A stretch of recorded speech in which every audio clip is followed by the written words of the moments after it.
So I needed to make this video because whoever it's going to be accountable to be able to make an evaluation. Sometimes I don't know how many of these videos or conversations that I make that are crucially important reach out to the right people, because I don't know who's supervising me. I don't know who's overlooking me to say, do this, do that, shoot electronic devices. I never know. And I think this could be very important, especially this very situation. And I want to make this discussion specifically about what had happened in my work environment and drugs. I got hired to work through a DECO staffing agency. And I was working they hired me to work. I said, I want a couple of days of work, no more than a week. It's just a temp assignment. Still trying to get situated with living here and with my life. So what I am doing is they hired me to go to this place. Went there for a week. They didn't know when I get there how long it was going to last. He said it may last for a day or two. I did a lot of work for them. A lot of work. I put out a lot of production work for them. When I was there, there was 3 people that worked there. First, there was 2 people. Then on the second or third day, I think someone else showed up. And it was some like sort of old lady or transgender lady, and another transgender brunette-looking person, and a guy by the name of Gage, which kind of, I don't know why, if that was his real name, a tall Gage, like a gun.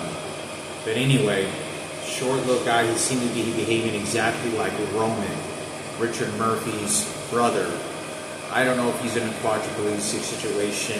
My assumption that he is, maybe he isn't, but he was behaving almost exactly like him. But anyway, I got along first 4 days. Obviously, I'm not going to go into other details being yelled at by the person that the transgender was there. So anyway, I'm working there. And on the second to last day, second to last day, or Wednesday, I think it was. I worked there Monday through Friday. When I got up by Wednesday, I know that the guy offered me, he's like, oh, I can drive you home. I can take you home, and I have to take the bus to get an hour there early, because the bus only gets me there an hour early. So I'm literally waiting an hour to hour and a half, 90 minutes outside before my shift even starts at like 6. I get there at like at 6, it's about 6:40 in the morning. And I get there, I wait, start my shift from 8 to 5. And then this guy offered me on the second day, he said, I can just drive you home. I drive through there. So I was like, okay, that's cool. And usually I don't refuse anything, because I feel so threatened and scared and nervous about what these people are confining and doing. So I just get in the car and I go with him, and he starts smoking weed. And I don't really say it, and he was like, oh, you want to smoke? And it's like, no, and then he sort of blows the smoke, and I'm like, dude, I'm not going to get high, and I don't want to get drugs. I want to do drugs. And he's like, oh, no, you're fine, and we're just driving. He drives me there to the house. Everything's pretty normal conversation. Then when Thursday happens, notice Wednesday, also Thursday, they start smoking outside, like right in front of the gates, where the smoke then starts to come inside where I'm working. This is an empty warehouse. And when I'm there, he ends up, they seem to be smoking with all three people there, and I don't do drugs. I'm really bothered by the fact this is a work environment. I didn't know that weed was legal in the I didn't know weed was legal in Vermont, but that's what I was told. It's perfectly legal. Now, for people to get high at work, I don't know if that's legal. I've never heard of any work environment, even if a drug is legal, that you can take a drug without a pharmaceutical prescription that you are allowed to take and get high at work. I don't know any place that allows that. But I don't know, they said in Vermont it's legal, I guess, I don't know. Somebody has to find that out. But The smoke starts blowing. I was like, dude, be careful, dude. Don't blow that smoke over here.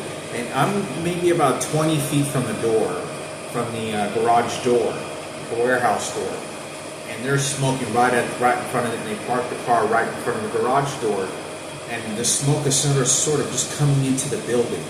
Like it's sort of being sucked in. And I noticed that I think they turned off the fans or something. And I think they were kind of doing it on purpose. I really felt like this guy was trying to get me high on drugs on purpose and make it look like an accident. So when I'm standing there, I'm like, dude, don't blow that smoke. Y'all make sure you blow the smoke outside, like, because it's drifting in. And this is hydro. They don't smoke swag weed anymore. They smoke hydro. To my understanding, everyone does. The stuff you buy at the stores has a lot of fucking THC in it. And depending on how expensive this stuff they're spinning, then that stuff is really potent. And it drifts in. And I noticed and I smell it, but it's sort of smoggy in the area that I'm in. But it's a pretty big warehouse, enough to think that maybe it'll circulate. But it smells like weed, and I'm standing there. There's not smoke that you can see, but it lingers for about 20 minutes to 30 minutes. The smell does, and I felt like I started to get intoxicated. There was some sort of altercation with my being as a person. I knew that felt like I caught secondhand smoke. 100% I caught secondhand smoke. Now I want to say this very clearly. Look, I want nothing to do with drugs. I do not want to be getting high or be around people that are getting high on drugs. Alcohol is very different. People, drink alcohol in bars, houses, homes, have a beer. That's fine. But I don't want to be around any, weed, even weed. I just don't, and that's fine if other people do. But I don't want to be around. I don't want to smell it. So I get angry and I start sort of shaking because I do not want to get drugs. You don't understand. I'm living a sober life. I don't do drugs. I live a sober life. And I tell this guy, dude, I thought and I'm showing that I'm very discomfortable, and and that's what the intention was. I know that that's what he was trying to do, and they're trying to play it off stupid. And I'm very upset. I don't say anything. I just sit down for a moment, and I'm like, I don't know what to do. And I'm just thinking to myself, I don't know what to do. I don't want to be around these drugs.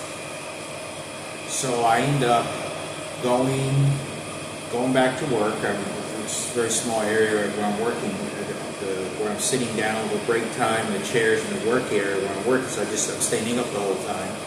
So when I'm there, he drives me home. I don't say anything, and he was like, don't worry, you're not going to get high or something like that.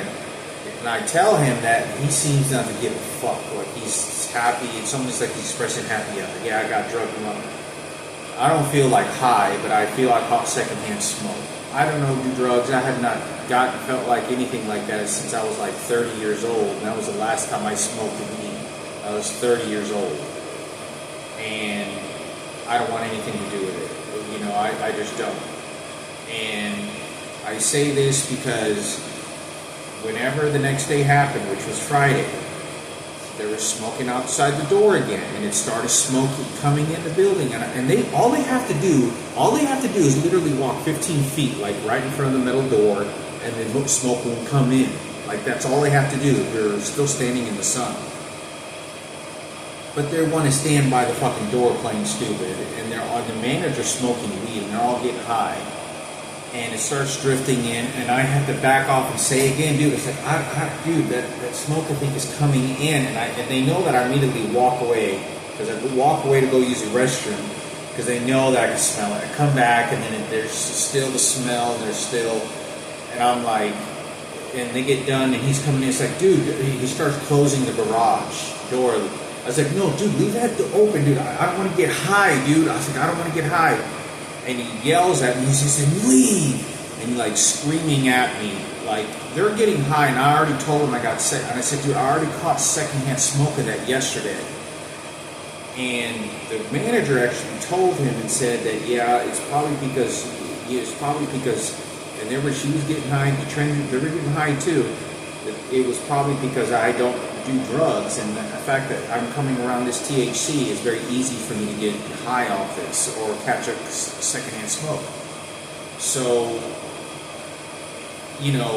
I feel completely trapped. I feel like I can't believe my boss and workers are getting high. I'm in a warehouse. Deco sent me here, which got me a job at Environmental Protection Agency, downtown Dallas. I had a terrorist attack many years ago, and when I'm working there, I got the opportunity to work in an environment with high-level security and whatnot. But that's not what I'm sticking to. Adecco sent me there. Adecco's always been a great company, but sometimes they don't know sometimes exactly what goes on wherever they send you. So I get there, I wait maybe an hour, I don't know what's going to happen. I feel like I'm just going to have to I don't want any altercation. I don't want this guy wants to fight, or he seems like he's really wanted to retaliate. He has a vendetta against me.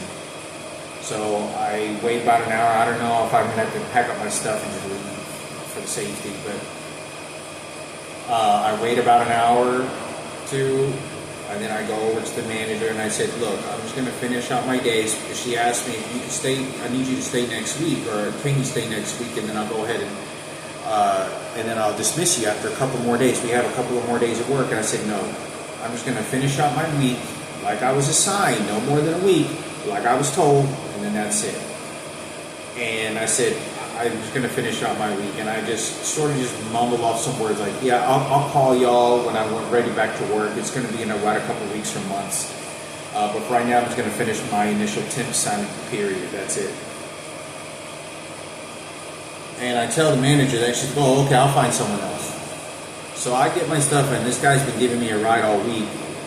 And I tell him I don't even want to get in the car with him anymore. I don't even say anything. I just say I'm going to leave early.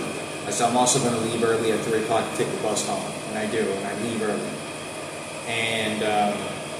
And I say this because you don't know how violated I feel, the fact that I'm getting high off of somebody's intention to make it look like it's an accident. I don't want to get high on drugs. I don't do drugs. I haven't touched drugs since I was in my mid to late 20s. The last time, and by that time when I was smoking weed occasionally, and I was 30 to 30, I wasn't even 30, I was 30 years old.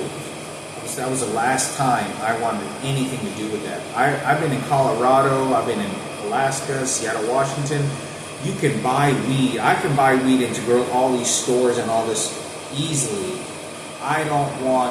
Never one time have I ever gone to these places looking to buy weed, ever. I don't want anything. I don't want to get high. I don't want to be around drugs. Once I'm around these drugs, I try to avoid and leave.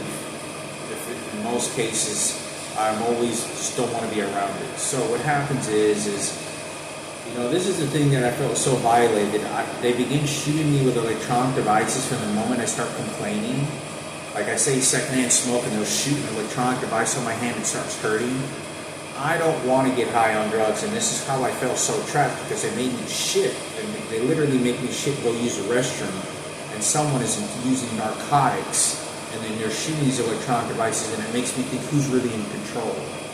When I'm in the car with him on one of these occasions, it was like on a Wednesday or Thursday, I think it was on a Wednesday, the police officers are meeting each other at the intersection while he's driving in the car, and they look at him and me, and they sort of seem like they're saluting him, but I don't know if it's because they also know that I'm being violated.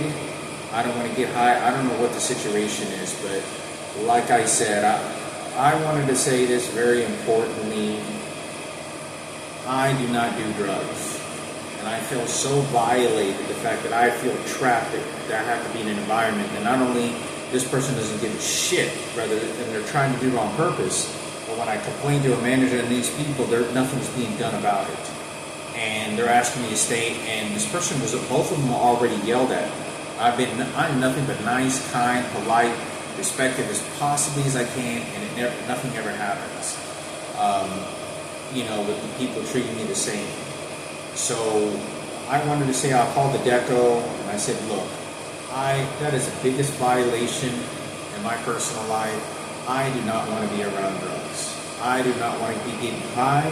I do not. I said, if you can look at the cameras, I do not want to be around people. That's fine. If other people want to smoke weed and get high, I can't control them to say they can't or they won't.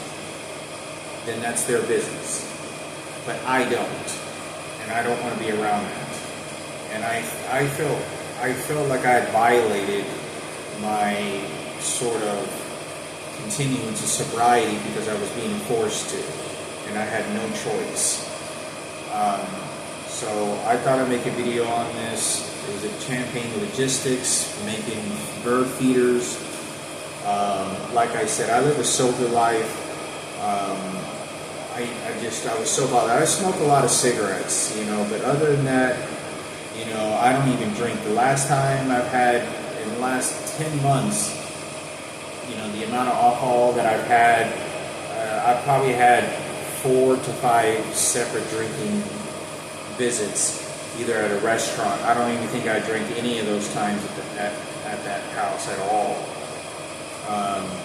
5 or 6 times in the last 10 months. And that was, at a restaurant, 1 beer, 2 beers. But even other than that, I think it's been over that. I mean, I want to say this because I want nothing to do with it, I felt so violated. It's hard to express the fact that it was taking me back to the days when I did drugs and was smoking weed, and it brought nightmares to me. It brought me such a bad and memorable experience of times in my life were not healthy and good.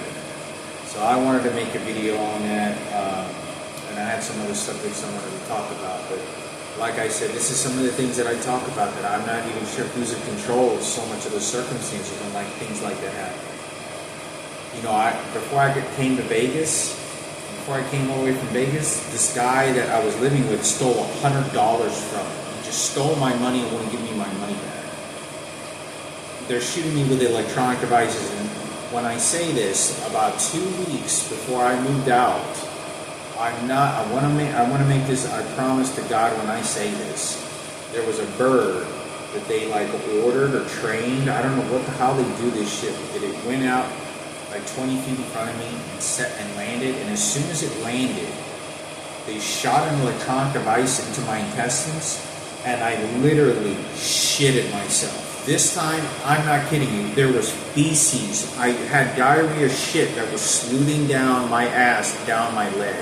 And it was a machine that just goes, and I go like this, and it shoots into my guts, and I had shitted myself.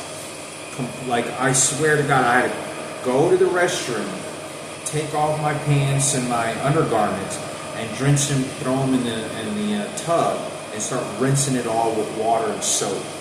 I'm not kidding you. This is what the level of control that they were doing on me. So I wanted to make a video on that. I know that sounds very disgusting, but that's exactly what happened. I don't just shit myself like that for no reason, especially when a bird just lands there. There was nothing. There was the dog. There was a trained dog when I was in there.